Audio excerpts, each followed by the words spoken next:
এক মন্ত্রী বলেছিল মুসলমানদের এই বাংলাদেশের ভিতরে সংবিধানে ইসলাম থাকবে না। কইছিল নি? মাথায় চুল ছিল না, টাকলা, কইছিল নি? ইসলাম কি নাই এখন? কথা কোন আসেনি, কিন্তু টাকলা আছে এখন, টাকলা নাই, ইসলাম তো আছে। কথা বলেন ঠিক কিনা? তো সাহাবী বলেছে আমি রাত্রে আল্লাহর জন্য দেই, আর দিনে কাকে দেই? মানুষদেরকে দেই। 4 নম্বর কি অভিযোগ? মাঝে মাঝে উনি বেহুশ হয়ে যায়। কি হয়ে যায়? বেহুশ হয়ে যায়। সাইদ, তুমি কি বেহুশ হয়ে যাও? কহ কেন? ওই খুবাইবকে যখন আঙ্গুল কেটে ফেলেছিল, তার কবজি কেটে ফেলেছিল, তার সমস্ত অঙ্গ প্রত্যঙ্গ কেটে ফেলেছিল, তখন খুবাইব উফ কোন শব্দ বলে নাই, বলছে লা ইলাহা ইল্লাল্লাহ, আর বলেছে আল্লাহুম্মা, হে আল্লাহ, আহসিহিম আদাদা ওয়াকতুলহুম বাদাদা ওয়ালা তুগাদির মিনহুম আহাদা। এই কথা আমাকে কলিজার মধ্যে গেঁথে দিয়েছে। আমি যখন এই কথাগুলো কল্পনা নিয়ে আসি, আমি তখন হুঁশ থাকে না, বেহুশ হয়ে যাই। নবীজির একজন শ্যালক ছিলেন আব্দুল্লাহ ইবনু জাহাশ, নবীজির প্রিয় স্ত্রী, তার নাম জয়নব বিনতে জাহাশ।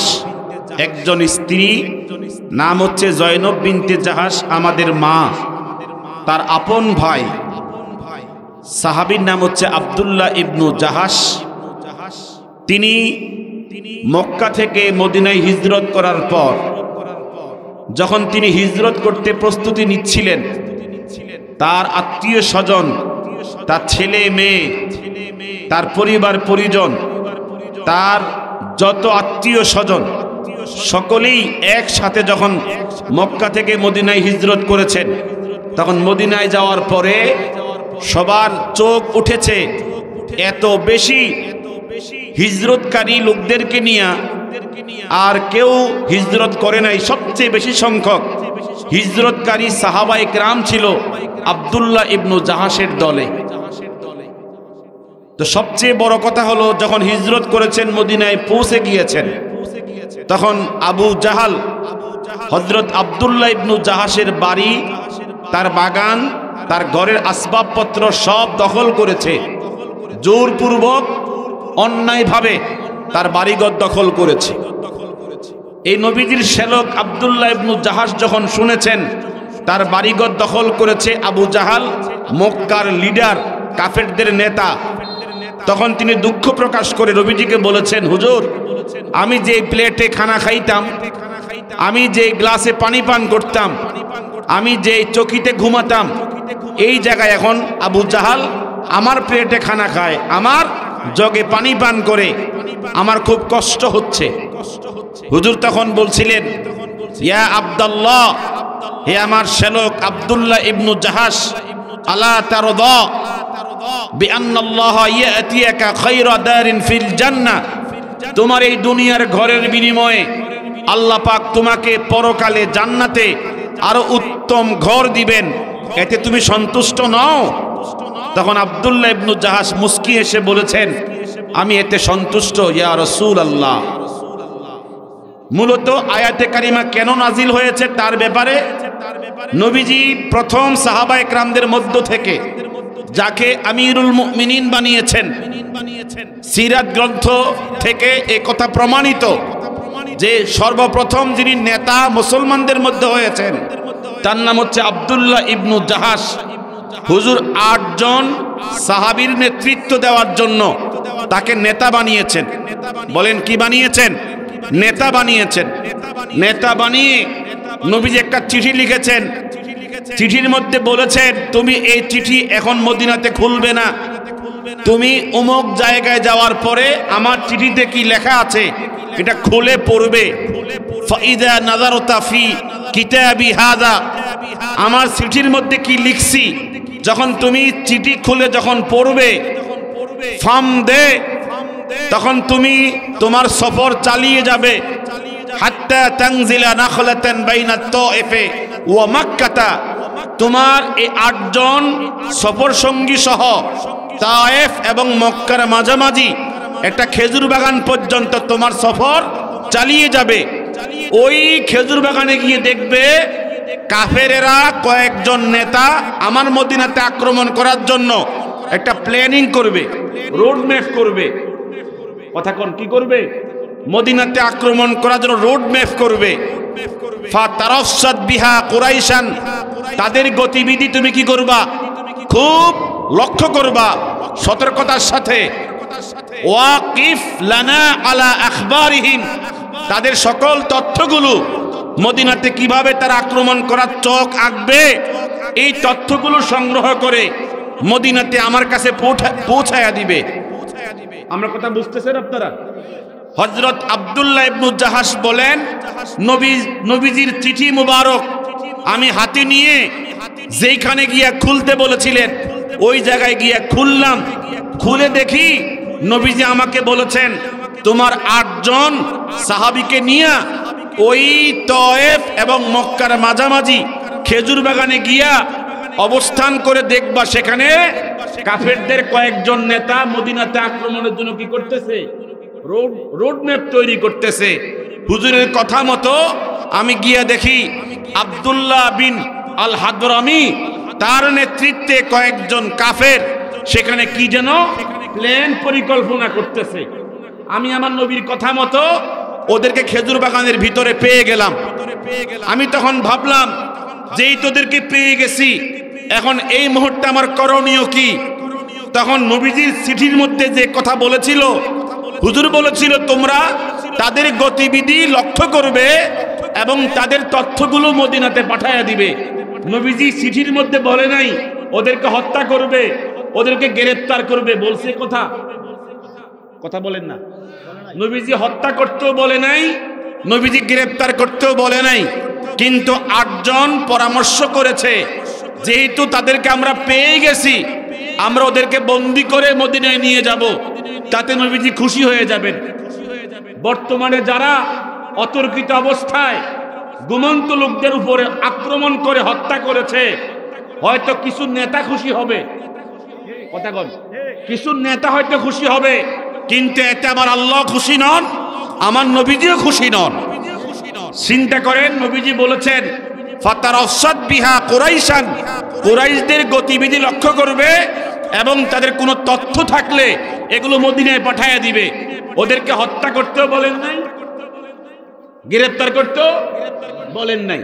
সাহাবা একরাম 8 জন মিলে পরামর্শ করে ওরা ভাবছে এদেরকে গ্রেফতার করে নেওয়াটাই উত্তম হবে, অথচ নবীজি গ্রেফতার করতে কোনো রকমের আদেশ করেন নাই। তাদের সিদ্ধান্ত অনুযায়ী এরা যখন গ্রেফতার করতে গেছে, একজন পলায়ে গেছে, আরেকজন দৌড়াইতে গিয়া তীরের আঘাতে মারা গেছে। কাফেরদের মধ্যে একজন মারা গেছে আর 2 জন কি হইছে? বন্দী হইছে। অথচ ওই সময় যেই মাস চলে, এই মাস হচ্ছে আশ-শাহরুল হারাম, যুদ্ধ বিগ্রহ করার নিষেধাজ্ঞা। যুদ্ধ বিগ্রহ করার কোনো সময় চলে না। 4 মাস আছে এমন যেই মাসগুলোতে যুদ্ধ বিগ্রহ হারাম। কথা কন না কেন? যুদ্ধ বিগ্রহ কি হারাম? ওই মাসই তারা 2 জনকে গ্রেফতার করছে, একজনকে হত্যা করছে, আরেকজন পলায়ে গেছে। হযরত আব্দুল্লাহ ইবনে জাহাশ যখন মদিনাতে আসছে, হুজুর যখন দেখছে 2 জন কাফের হাত বাঁধা পাও বাঁধা ওরা বন্দী অবস্থায় মদিনাতে ঢুকতেছে, হুজুর দেখা মাত্র চেহারা খুব মলিন হয়ে গেছে।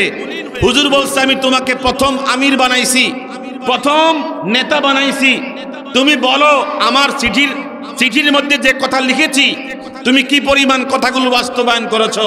তখন আব্দুল্লাহ ইবনে জাহাশ বলেছেন, হুজুর আসলেই আমি ওদেরকে আপনার কথা মতো খেজুর বাগানের ভিতরে পাইছি, পাওয়ার পরে আমি পরামর্শ করেছি ওদেরকে বন্দী করে মদিনায় নেওয়াটা কি হবে?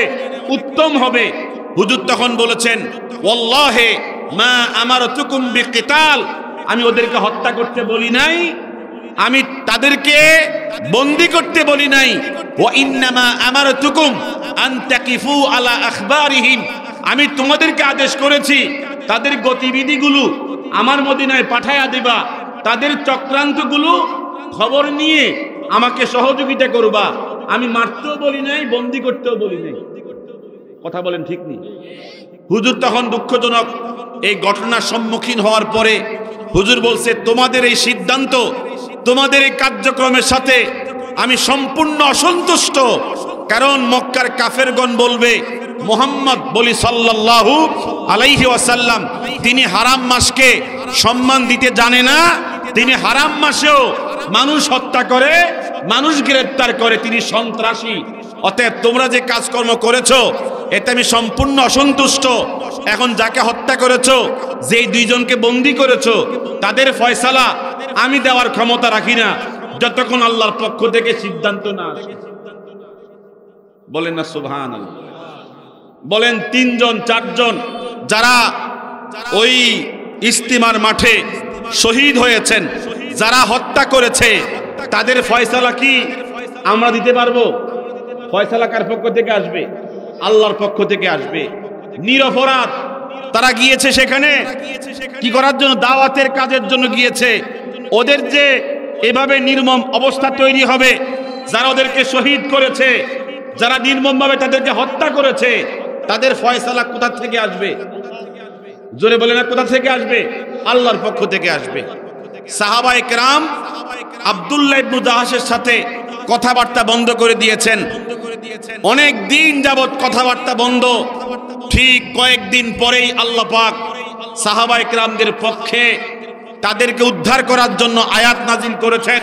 ইয়াসআলুনাকা আনিশ শাহরিল হারাম কিতালিন ফি কুল কিতালুন ফীহি কাবীর ওয়া সাদ্দুন আন সাবিলিল্লাহ ওয়া কুফরুম বিহি ওয়াল মাসজিদিল হারাম ওয়া ইখরাজু আহলিহি মিনহু আকবার ওয়াল ফিতনাতু আকবারু মিনাল কতল। বলেন না সুবহানাল্লাহ।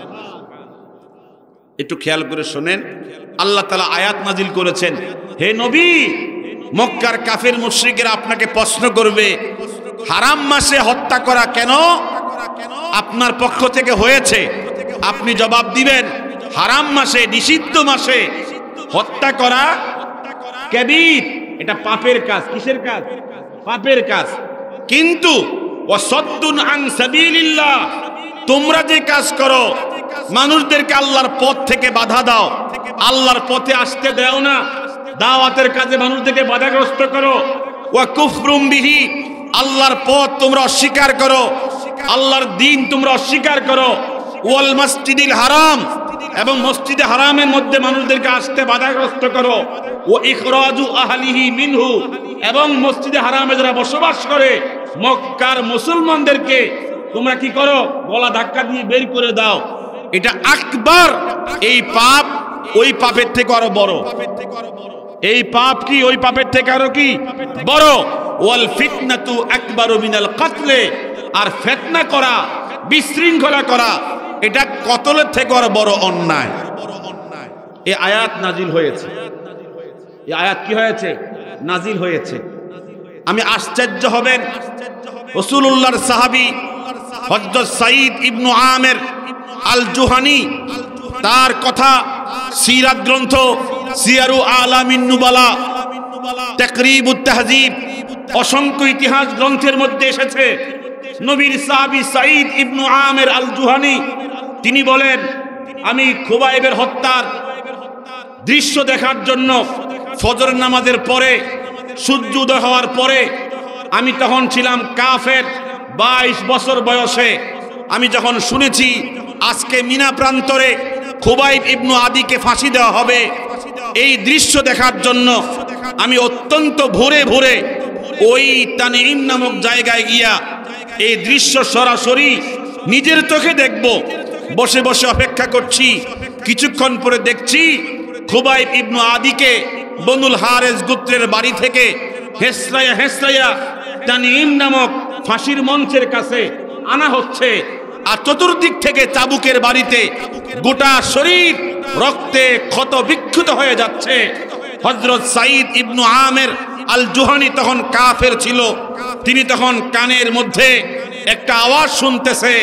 হযরত খুবাইব বলছে, লা ইলাহা ইল্লাল্লাহ। কি বলছে? হেসরাইয়া হেসরাইয়া যখন এই ফাঁসির মঞ্চের সামনে আনা হয়েছে, খুবাইব তখন দাঁড়াতে পারে না, তিনি পড়ে যাওয়ার উপক্রম হয়ে যায়। তখন হযরত খুবাইব বলছে শুধুমাত্র একটি আওয়াজ, লা ইলাহা ইল্লাল্লাহ। তখন সুফিয়ান ইবনে হারব ছিল কাফেরদের নেতা। খুবাইব তখন বলছে, আমার শেষ ইচ্ছাটা তোমরা কি পূরণ করতে দিবে? সুফিয়ান ইবনে হারব বলছে, তোমার শেষ ইচ্ছা কি বলো? তখন খুবাইব বলেছে, আমি চাচ্ছি আমার মালিকের সামনে 2 রাকাত নামাজ পড়ার জন্য, তোমরা কি আমাকে সুযোগ দিবা? তখন সুফিয়ান ইবনে হারব বলেছে, 2 রাকাত নামাজ পড়লে কোনো অসুবিধা নাই, তুমি 2 রাকাত নামাজ পড়ো। 2 রাকাত নামাজ পড়ে সংক্ষিপ্তভাবে নামাজ শেষ করে তখন তিনি কাফেরদের দিকে লক্ষ্য করে বলেছেন, হে কাফেরেরা, আমার জীবনে আমি অনেক লম্বা সময় দিয়ে নামাজ পড়েছি, আজকে তোমাদের সামনে 2 রাকাত নামাজ পড়েছি অত্যন্ত অল্প সময়ে, কারণ লম্বা সময় দিয়া নামাজ শুরু করলে তোমরা মনে করবা আমি মৃত্যুকে ভয় পাচ্ছি, এজন্য অল্প সময়ে নামাজ শেষ করেছি, এখন তোমাদের কি কার্যক্রম আছে আমার উপরে চালাও। তখন সুফিয়ান ইবনে হারব বলেছে, যার হাতে যা আছে তাকে সমস্ত অঙ্গগুলো আগে কাটো, আঙ্গুল কাটো, তার কবজি কাটো, তার কনুই কাটো, তার গোড়ালি কাটো, তার হাঁটু কাটো, সে বদরের যুদ্ধে আমাদের পুত্রপতিকে হত্যা করেছে, অতএব তার সমস্ত অঙ্গ প্রত্যঙ্গ কেটে আমরা সেই হত্যার প্রতিশোধ গ্রহণ করব। এই সিদ্ধান্ত যখন দেওয়া হয়েছে তখন চতুর্দিক থেকে নওজোয়ান, শত শত নওজোয়ান তাকে মারার জন্য হিংস্র হায়নার মতো ঝাঁপিয়ে পড়েছে। সাইদ ইবনে আমের বলেন, আমি তাদেরই একজন কাফের ছিলাম, যখন তার আঙ্গুল কাটা হচ্ছিল, যখন তার কবজি কাটা হচ্ছিল, যখন তার কনুই কাটা হচ্ছিল, যখন তার পায়ের গোড়ালি কাটা হচ্ছিল, তখন আহ উফ কোন শব্দ আমি শুনি নাই, কেবলমাত্র খুবাইব বলছে লা ইলাহা ইল্লাল্লাহ। এই শাস্তি কেবলমাত্র আমার এজন্যই হচ্ছে, আমি স্বীকার করি আমার রব, আমার মালিক, আমার রাজ্জাক, আমার খালেক কে। সবাই কথা বলে না খালেক কে? এই কথা বলার পরে আমি অবাক হচ্ছিলাম, শুধুমাত্র কালেমা পড়ছে, যখন তার হাত, আঙ্গুল, পায়ের নালা যখন কর্তন করা হচ্ছিল, তখন তিনি আকাশের দিকে নজর করে বলছে, আল্লাহুম্মা আহসিহিম আদাদা, হে আল্লাহ এদের নাম তুমি হিসাব করে রাখো, এদের নাম তুমি কি করো? আল্লাহুম্মা আহসিহিম আদাদা ওয়াকতুলহুম বাদাদা ওয়ালা তুগাদির মিনহুম আহাদা। তিনি আল্লাহকে বলছেন, এদের নাম, এদের ঠিকানা, কিয়ামত পর্যন্ত ওদের বংশে যারা আসবে ওদেরকে তুমি চিহ্নে রাখো, যারা মুসলমানদেরকে এভাবে কষ্ট দিবে আল্লাহ ওদেরকে তুমি ভুললো না। কে বলতেছে? খুবাইব বলতেছে, ওয়াকতুলহুম বাদাদা, এরা দৌড়াবে, পিছন থেকে মুসলমান ওদেরকে মারবে, এমন পরিবেশ ওদেরকে মৃত্যু দিও। ওয়ালা তুগাদির মিনহুম আহাদা, এদের কাউকে তুমি ছাড় দিও না। মুসলমানদের বিরুদ্ধে, আলেমদের বিরুদ্ধে, কোরআনের বিরুদ্ধে যারা কথা বলবে, আল্লাহ পাক খুবাইবের দোয়া কিয়ামত পর্যন্ত কবুল করেছেন, তাকে আল্লাহ পাক ধরবেই ধরবে। ঠিক কিনা বলেন? এই বক্তব্য দেওয়ার পরে সাইদ তখন বলে, তার বদদোয়া যেন আমার কলিজার মধ্যে প্রবেশ করতেছে। কথা বুঝতেছিলাম? 22 বছরের কাফের বলতেছে তার বদদোয়া যেন ডাইরেক্ট আমার কলিজায় প্রবেশ করতেছে। আমার মনে হয় এই মুহূর্তে গজবটা আমার উপরই পড়তেছে। আমি তখন সিদ্ধান্ত নিয়েছি, যে এমন দিন গ্রহণ করেছে, তার হাত চলে গেছে, পা চলে গেছে, আঙ্গুল চলে গেছে, তারপর কালিমা ছাড়তেছে না, বোঝা যাবে এটাই সঠিক দিন, এটাই সঠিক ধর্ম, তার নবী হচ্ছে সবচেয়ে শ্রেষ্ঠ নবী। আমি সিদ্ধান্ত নিয়েছি এই মজলিস ত্যাগ করার পরেই আমি তার কাছে গিয়ে ওই নবীর হাতে ইসলাম গ্রহণ করব। এত আসতে বললেন সুবহানাল্লাহ। হযরত খুবাইব তখন বলছিলেন দুনিয়াবাসীদের জন্য, লাস্তু উবালি হিনা উখতালু মুসলিমা আলা আইয়ি জামবিন লিল্লাহি মাসরাই ওয়া যালিকা ফি যাতিল ইলাহি ইন ইয়াশা ইউবারিক ফি কুল্লি শিলবিন মুমাজ্জাই। তিনি বলছিলেন, হে দুনিয়ার মুশরিকেরা, তোদের জন্য একটা বক্তব্য শোন, আমি মৃত্যুবরণ করছি, শহীদ হচ্ছি, আমার মুখে কালেমা, আমি মুসলিম অবস্থায় মরছি, এতে আমার কোনো পরোয়া নাই, কোনো রকমের কষ্ট নাই, দুঃখ নাই।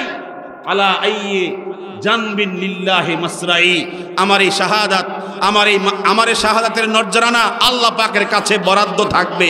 ঠিক কিনা বলেন? এই কথা বলার পরে মুসলমানদেরকে লক্ষ্য করে বলছে, হে মুসলমানেরা, ওয়াযালিকা ফি যাতিল ইলাহি, এই কুরবানি আমার রবের জন্য, আমার রবের সন্তুষ্টির জন্য, ইনশা, যিনি চাইলে পরে আমার প্রত্যেক আঙ্গুল থেকে, একত্রিত আঙ্গুল থেকে গোটা পৃথিবীতে কোটি কোটি উম্মতে মুহাম্মদীকে জিহাদের প্রেরণা যোগাতে পারে, জিহাদের প্রেরণা যোগাতে পারে। যাই হোক, বলতে চেয়েছিলাম সাঈদ ইবনু আমের আল জুহানি ইসলাম গ্রহণ করেছেন কত বছর বয়সে? 22। সকলে বুঝতেছেন কথাগুলো? সময় অল্প হওয়ার কারণে আমি তাড়াহুড়া করছি। 22 বছর বয়সে সাহাবী ইসলাম গ্রহণ করলেন। ইসলাম গ্রহণ করার পর আবু বকর সিদ্দিকের যুগ প্রায় 13 বছর চলে গেছে। 13 বছর যাওয়ার পরে হযরত ওমর যখন খলিফাতুল মুসলিমিন, তখন ওমর বলছে, আপনি এত সৎ, এত আদর্শবান, আমি চাচ্ছি আপনাকে হেমস প্রদেশের মন্ত্রী বানাবার জন্য। কোন প্রদেশের? হেমস প্রদেশের মন্ত্রী বানাবার জন্য। তখন সাঈদ ইবনু আমের বলেছেন, আমি আল্লাহর সাথে সম্পর্ক রেডি রাখার জন্য, প্রস্তুত রাখার জন্য একটা রুটিন তৈরি করেছি। যদি আমি হেমসের প্রদেশের মন্ত্রী হয়ে যাই, আমার আল্লাহর সাথে যে তাল্লুক সম্পর্ক, এতে আমার রুটিন কি হয়ে যাবে? বেশ কম হয়ে যাবে। আমি মন্ত্রিত্ব চাই না, আমি আল্লাহর সঙ্গে একটা তাল্লুকের যে একটা পরিবেশ করেছি, যেন পরিবেশ আমার মৃত্যু পর্যন্ত অবস্থান করবে। এত আসতে বললেন সুবহানাল্লাহ। একটা মেম্বারের জন্য ক্ষেত বেচে, জমি বেচে, বাড়িঘর বেচে, কথা বল। এটা চেয়ারম্যানের জন্য কত মানুষ মারে, অন্যায় ভাবে মারে, হ্যাঁ, এরপরে টাকা দিয়ে ভোট কেনে, চুরি করে, বাটপারি করে, আছে না? আর সাহাবী বলেন, আল্লাহর ওয়াস্তে আমাকে মাফ করেন, আমি মন্ত্রী হয়ে গেলে আল্লাহর সাথে যে একটা তাল্লুকের জন্য আমি একটা রুটিন তৈরি করেছি, আমার রুটিনে কি হবে? কথা কোন রুটিনে আমাকে আপনি এই পথ দিয়ে আমার আল্লাহ থেকে জুদা করবেন না, আমি মাফ চাই। তখন খলিফাতুল মুসলিমিন বলেছে, আমনে মন্ত্রী হতে চাচ্ছেন না, তো সকলে মিলে কেন আমাকে খলিফাতুল মুসলিমিন বানাইছেন? আমারে খেলাফত দিলেন কেন? এই দেশ কেমনে চালাবো আমি? আপনাকে নিতেই হবে। অনেক চাপাচাপির পরে গিয়া সাঈদ ইবনু আমের তিনি মন্ত্রী হলেন, খেলাফত এই মন্ত্রিত্ব গ্রহণ করলেন, গভর্নরের পদ গ্রহণ করলেন। আমি এই কথাগুলো বলা আমার উদ্দেশ্য নয়, আমার বক্তব্য দেওয়ার জন্য উদ্দেশ্য হলো, লাম্মা যখন মাদাত সানাতাই 2 বছর যখন চলে গেছে, কয় বছর? 2 বছর চলে গেছে মন্ত্রিত্ব নেওয়ার পরে, তখন ওমর বলেছে, আমি হিমস প্রদেশে কিছু গরিবদেরকে রাজস্ব খাত থেকে কিছু দিনার দেরহাম উপঢৌকন দেওয়ার জন্য কয়েকজন দায়িত্বশীলকে আমি হেমস প্রদেশে পাঠাইছি। তোমরা গিয়া 1 মাসের ভিতরে ওইখানে কতজন গরিব, কতজন অসহায় বসবাস করে একটা তালিকা জমা করে আমার নিকটে পৌঁছায়া দিবা। আমি রাজস্ব খাত থেকে, সরকারি ফান্ড থেকে গরিবদের কি করব? সহযোগিতা করব। এই 10 জন দায়িত্বশীল 1 মাস অবস্থান করে কয়েকশো গরিবদের তালিকা করছে। তন্মধ্যে 1 নম্বরে যার নাম, তিনি হচ্ছেন সাঈদ ইবনু আমের আল জুহানি, ওদের মন্ত্রীর নাম। কথা বুঝছেন? শত শত গরিবদের ভিতরে প্রথম তালিকায় কার নাম? বলেন না কার নাম? মন্ত্রীর নাম সাঈদ ইবনু আমের আল জুহানির নাম। এই তালিকা যখন ওমরের সামনে আসছে, ওমর তখন বলছে, হে আমার দায়িত্বশীল কর্মীরা, তোমরা যে তালিকা জমা দিয়েছো, প্রথমে দেখতে পাচ্ছি সাঈদ ইবনু আমের, এটা কি আমার গভর্নর? তখন তারা বলেছে, আমনের গভর্নরই 1 নম্বর তালিকায়, সে সবচেয়ে আফকারুল ফুকারা, সবচেয়ে কঠিন দরিদ্র। আমি শুনেছি, বললে চিনবেন, এক এমপি এই গত কয়েক মাস আগে যে কি হয়েছিল, নির্বাচন হয়েছিল, 32 বছর রাজনীতি করত, কোনো সময় এমপি হতে পারছে না। এবারে হয়েছিল, যে কোনো মাধ্যমে হয়েছিল, চাইছিল 32 বছরের কাজা কাফারা, এই 5 বছরে কি করবো, উসুল করবো। 6 মাসের পরে ফলাই গেছে। কথা কয় না? 6 মাসে কি হয়েছে? এখন তার জীবনে দুঃখ, হারে শ্বাসটা পাইছিলাম কিন্তু স্বার্থটা হাসিল করতে পারছি না। কথা কয় না? শ্বাস পাইছিল কিন্তু স্বার্থটা কি হয়েছে না, হাসিল হয়েছে না। দুনিয়া অর্জনের জন্য এই সমস্ত নেতাগিরি আল্লাহর সামনে জবাব দিতে হবে। কথা বলেন ঠিক কিনা? তো বলতে চেয়েছিলাম, সাহাবী তখন উমর ইবনুল খাত্তাব তখন এই তালিকায় যতজন গরিব তাদের জন্য বরাদ্দ করেছেন, আর হযরত সাঈদ ইবনু আমের প্রতি তিনি সন্তুষ্ট হয়ে 1000 স্বর্ণ মুদ্রা আলাদা তাকে উপঢৌকন দেওয়ার জন্য আলাদা ব্যাগের মধ্যে রাখছে। রাইখে বলতেছে, আমি সরাসরি গিয়া ওই হেমস প্রদেশে গরিবদেরকে কি করব, বিতরণ করব। তো ওমর সরাসরি গিয়া এই সমস্ত স্বর্ণ মুদ্রা নিয়ে কি হয়েছে, হেমস প্রদেশে গেছে, যাইয়া ডাইরেক্ট প্রথমত হযরত সাঈদ ইবনে আমেরের ঘরে ঢুকছে। কি নিয়ে ঢুকছে কোন তো? 1000 কথা কোন না, কয় হাজার? এটা নিয়ে যখন ঢুকছে তখন সাঈদ ইবনে আমের তিনি তাকে সম্ভাষণ দিয়ে স্বাগত জানিয়ে ঘরে প্রবেশ করাইছে। কথাবার্তা হচ্ছে, বলতেছে তুমি কি আমার রাজস্ব খাত থেকে প্রতি মাসে তোমাকে যেই বাজেট দিয়েছি, বেতন দিয়েছি, তুমি কি তা গ্রহণ করো? হযরত সাঈদ ইবনে আমের বলেছেন, প্রতি মাসে আমনের যে বাজেট প্রতি মাসে আমাকে বেতন বাবদ দিয়েছেন, আমার চলাফেরার জন্য 20 ভাগ লাগে আর 80 ভাগ লাগে না।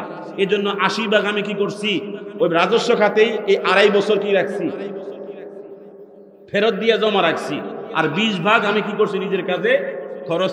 আমি আমার বেতনের টাকাই লাগে না। কথা বোঝেন নাই? আমার বেতনের টাকায় কি আমার প্রয়োজনে লাগে না। আর এই যে তালিকা তোমার জন্য, তোমার দেশে আমি 1 মাস আমার দায়িত্বশীল পাঠাইছিলাম, এই তালিকা করছিল, তুমি কি জানো? কহ জানি। তোমার নাম যেখানে আছে তুমি জানো? কহ জানি। আমার নামও এখানে আছে। তারা যাচাই বাছাই করেছে। এখন দেখবেন মুক্তিযোদ্ধা জিন্দেগিতে যুদ্ধের নামও জানে না, হেতের নামও তালিকার মধ্যে আছে। কথা কন না কা?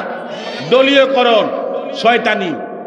কথা কন, দলীয়করণ শয়তানি। হযরত সাঈদ বলেন, হ্যাঁ আমি জানি তারা তথ্য এবং উপাত্ত নিয়ে সঠিক যাচাই বাছাই করে তালিকা করেছে। তখন ওমর বলেছে, আমি আপনাকে খুশি করার জন্য, আপনি আমার রাজস্ব খাত থেকে টাকা নেন না, বেতন বুক করেন না, আমার দেশের জন্য এত কষ্ট করেছেন, সুতরাং আমি আপনার সন্তুষ্টির জন্য 1000 স্বর্ণ মুদ্রা নিয়ে আমনের হাদিয়ার জন্য আমি নিজে আসছি। তখন তিনি বললেন, আল্লাহর ওয়াস্তে আপনাকে সম্মান দিয়ে আমার ঘরে ঢুকাইছি, আপনি একটা সেকেন্ড দেরি করেন না। আমি এই দুনিয়া থেকে নিজেকে আলোক রাখার জন্য 1000 চেষ্টা করি, শয়তান আমাকে কি করে, ধোঁকা দেয়। কেমনে দুনিয়া আমাকে ঢুকায় দিবে, এজন্য আপনি আমার ঘরে নিয়ে আসছেন দুনিয়া, এই দুনিয়া আমাকে সর্বনাশ করে ফেলবে। সাথে সাথে তিনি মাটিতে গড়াগড়ি খাচ্ছে আর বলছে, আপনি সসম্মানে আমার ঘর থেকে বের হয়ে যান, কারণ এই দুনিয়া আমাকে ধ্বংস করে ফেলবে, সর্বনাশ করে ফেলবে। এই কথা বলতে বলতে চিল্লাচিল্লি করতেছে। হযরত ওমর বলেছে, বুঝতে পেরেছে যদি বেশিক্ষণ লেট করি হয়তো আরো বড় কোনো ক্ষতি হতে। তিনি বের হয়ে গেছে। তিনি কি হয়ে গেছে? বের হয়ে গেছে। যাই হোক, সময় কম। কয়েকদিন পরে, আরো 6 মাস পরে, ওমরের সামনে 20 জন লোক গিয়ে বলতেছে, আপনি যাকে গভর্নর বানিয়েছেন সাঈদ ইবনে আমের, ওনার বিরুদ্ধে তো অনেক অভিযোগ। কথা কন না, কি অনেক অভিযোগ? তখন ওমর বলতেছে, কি অভিযোগ? 1 নম্বরে উনি সকালবেলা দেরি করে, অফিসে আসে না। কি করে না? অফিসে আসে না। 2 নম্বর অভিযোগ হচ্ছে উনি রাত্রে সময় দেয় না। 3 নম্বর হচ্ছে উনি মাসে 1 দিন গায়েব থাকে। 4 নম্বর হচ্ছে উনি মাঝে মাঝে বেহুশ হয়ে যায়, উনি মাতাল হয়ে যায়, পাগল হয়ে যায়। তাই নাকি? উনি অত্যন্ত গরম হয়ে গেছে, তাই নাকি? তো ঠিক আছে, তোমরা অবস্থান করো, আমি সাঈদকে, আমার গভর্নরকে এই মদিনাতে নিয়ে আসতেছি। সরাসরি কি হবে? মোকাবেলা হবে, বিচার হবে। সাঈদ ইবনে আমের যখন আসছে, আসার পরে হযরত ওমর বলেছে, তোমার বিরুদ্ধে নালিশ দেওয়ার জন্য 20 জন লোক আমার আসতে আসছে। এই তুমি যে প্রতিদিন সকালবেলা লেট করো, কারণটা কি? আপনারা শুনতেছেন? প্রতিদিন তুমি অফিসে যাও দেরিতে, কারণটা কি? তখন ওমর এই বক্তব্য দেওয়ার পরে সাঈদ ইবনে আমের টফটফ করে কাঁদতেছে, চোখের পানি ফেলতেছে আর বলতেছে, আমার মাবুদ, তুমি তো জানো আমি কেন দেরি করি। এখন তাদের সামনে বললে তো আমার এই গোপন কথা কি হয়ে যাবে? প্রকাশ হয়ে যাবে। কথা বুঝতেছে না? তখন হযরত সাঈদ কাঁদতেছে। ওমর তখন বলেছে, কাঁদলে লাভ হবে না। এখন তোমার বিরুদ্ধে আমার আদালতে কি হয়েছে? মামলা হয়েছে। এখন তোমাকে জবাব স্পষ্ট করতে হবে। সাঈদ তখন বলে, আমি কেন লেট করি দুনিয়া তো কেউ জানে না, একমাত্র আমার মালিক জানে। যদি আমি এই কথাগুলো প্রকাশ করে দেই, তাহলে আমার যে সওয়াবের ভান্ডার, এই ভান্ডার কমে যাবে। ওমর, আমি আজকে তোমাকে বলছি, আমার এই মনের কথাগুলো, গোপন কথাগুলো তোমাদের সামনে বলে আমার সওয়াবের ভান্ডার নষ্ট করতে চাই না। তখন ওমর বলতেছে, মামলা তো আমাদের বিরুদ্ধে আসছে, আপনাকে প্রকাশ না করলে মানুষ ভাববে আপনি কি করেন, আপনি খেয়ানত করেন, আপনি রাষ্ট্রীয় কাজে গরিমসি করেন। কথা কন না কেন? আপনাকেই প্রকাশ করতে হবে আপনাকে পরিষ্কার করার জন্য। তখন ওমর অনেক অনেক বিতর্কের পরে গিয়ে বলতেছে, আপনি আমাকে প্রতি মাসে একজন খাদেমের জন্য 50 দিনার কি দিয়েছেন, রাজস্ব খাত থেকে বেতন দিয়েছেন। আমি কোনো খাদেম নিয়োগ দেই নাই, 50 দিনার প্রতি মাসে খরচ করি নাই। কারণ খাদেম আমার কাপড় ধুইবে, আমার ব্যক্তিগত কাজকর্ম করবে, এগুলো আমি নিজেই পারি। কথা কন, আমি এগুলো নিজেই পারি। যদি হাসরের মাঠে বলে আমাকে আল্লাহ, হে সাঈদ তুই নিজেই ধুইতে পারস, নিজে তো নিজের কাজ করতে পারস, তারপরও মানুষদেরকে দিয়ে তুই কাপড় সুপড় ধোয়াইছ, তুই রান্না বান্না করাইছ, তুই তো নিজেই পারতি, তুই কেন রাজস্ব খাতের টাকা নষ্ট করে খাদেম নিয়োগ দিয়েছ? আমি আল্লাহর কাছে কি জবাব দিব? এই জন্য ফজরের পরে, ইশরাকের নামাজের পরে আমি হাতে হাতে হাতে করে রুটি বেলি, এরপরে তরকারি রান্না করে নিজের খানা পিনা সব পাক শাক করে আমি অফিসে আসি। এই সময়টা আমার সময় লেগে যায়। তখন ওমর কেঁদে দিছে আর বলছে, আপনি বেতনও নেন না, খাদেমও নিয়োগ দেন না, আমনে খাদেমের টাকাও কি করেন, বাঁচাইয়া দেন। তো আমনের মতো মন্ত্রী না হলে মন্ত্রী হবে কে? যারা অভিযোগ দিয়েছিল তাদেরকে বলেছিল, আপনারা বলেন তো দেখি আমনগর সম্রাটের বিরুদ্ধে যে অভিযোগ দিয়েছেন, এই অভিযোগ কি বাস্তব নাকি অবাস্তব? তখন তারা বলেছে, না আমরা কোনো অভিযোগের বক্তব্য শোনাবো না, আমরা যা বুঝছি আমাদের সাঈদ ইবনে আমের তিনি আমাদের জন্য উপযুক্ত। অভিযোগ ছিল কয়টা? জোরে কোনা কয়টা? তারপরে দ্বিতীয় অভিযোগ কি? ওমর তখন বলছে, আজকে সব ক্লিয়ার হয়ে যাক, যেই তো আপনারা আসছেন অভিযোগ নিয়ে, পরিষ্কার না হলে কি হবে না, মনের মধ্যে পরিষ্কার ধারণা তৈরি হবে না। তখন দ্বিতীয় অভিযোগ ছিল, উনি মাসে একদিন গায়েব থাকে, একদিন ওনাকে খুঁজে পাওয়া যায় না। তখন সাঈদ বলেছে, আমাকে এই বিষয়ে কথা বলতে দিলে পরে আমার সওয়াবের ভান্ডার নষ্ট হয়ে যাবে, আল্লাহর কাছে যে সওয়াব পেয়েছিলাম তা কমে যাবে, আমি এটা বলতে পারবো না, কেবল আমার মাবুদ জানে আমি কেন এক মাসে একদিন থাকি না। তখন ওমর বলেছে, আপনার অভিযোগ আপনাকে খণ্ডাইতে হবে, নাহলে লোকেরা বলবে আপনি ফাঁকিবাজ, আপনি কি ফাঁকিবাজ। তখন সাঈদ বলেছে, আমার কাপড় যেই পরিধানে দেখছেন, যে লেবাস আমার গায়ে দেখছেন, এটা একমাত্র লেবাস, একমাত্র পোশাক। আমি কোনোদিন এই পোশাক ছাড়া আর ভিন্ন কোনো পোশাকে অফিস করি না। প্রতি মাসে একদিন ধুয়ে দিই। একদিন আমি কি করি, এই পোশাক ধুয়ে দেই। ধুয়ে দেওয়ার কারণে 8-10 ঘন্টা শুকায় না, এই জন্য না শুকানোর কারণে ভিজা পোশাক নিয়ে অফিসে আসতে পারি না। এই জন্য আমার এক মাসে একদিন কি থাকি, গায়েব থাকি। পোশাক কয়টা? এখন তো এমন কোন গরিব মানুষ নাই যে তার পোশাক একটা। একজন বাদশা, একজন গভর্নর, একজন মন্ত্রী। এই বক্তব্য দেওয়ার পরে ওমর বলছে, আমি তো খেজুরের পাতার মধ্যে ঘুমাই, মনে করছে আমি খুব দুনিয়াতে গি, আমনে তো আমার থেকে বড় দুনিয়াতে গি। আমাদের হয় না, আমাদের এইটাই হয় না, ওইটাই হয় না। সাহাবায়ে কেরামদের জীবনী শুনলে বোঝা যায় আমরা কত দুনিয়াদার। কথা বলে দেখেন। তৃতীয় অভিযোগ কি? তখন তৃতীয় অভিযোগ হচ্ছে, উনি রাত্রে সময় দেয় না। রাত্রে কি দেয় না? সময় দেয় না। ওমর তখন বলছে, তুমি রাত্রে সময় দাও না কেন? কয় তাহলে শোনেন, অনেকক্ষণ বাড়াবাড়ি করছে, শোনেন আমি সময়কে 2 ভাগ করছি, দিন আর রাত। দিন মানুষের জন্য, রাত আমার খালেক, আমার আল্লাহর জন্য। আমি দিনে সময় দেব মানুষদেরকে, আর রাতে সময় দেব কাকে? তো রাত্রে গুতাগুতি করলে আমি সময় দেব কিভাবে? আমি তো আল্লাহর সামনে থাকি, আল্লাহর সামনে থাকি। এমন ফরেজগার মন্ত্রী সারা দেশে কয়জন আছে? এক মন্ত্রী বলেছিল, মুসলমানদের এই বাংলাদেশের ভিতরে সংবিধানে ইসলাম থাকবে না। কইছিল নি? মাথায় চুল ছিল না, টাকলা। কইছিল নি? ইসলাম কি নাই এখন?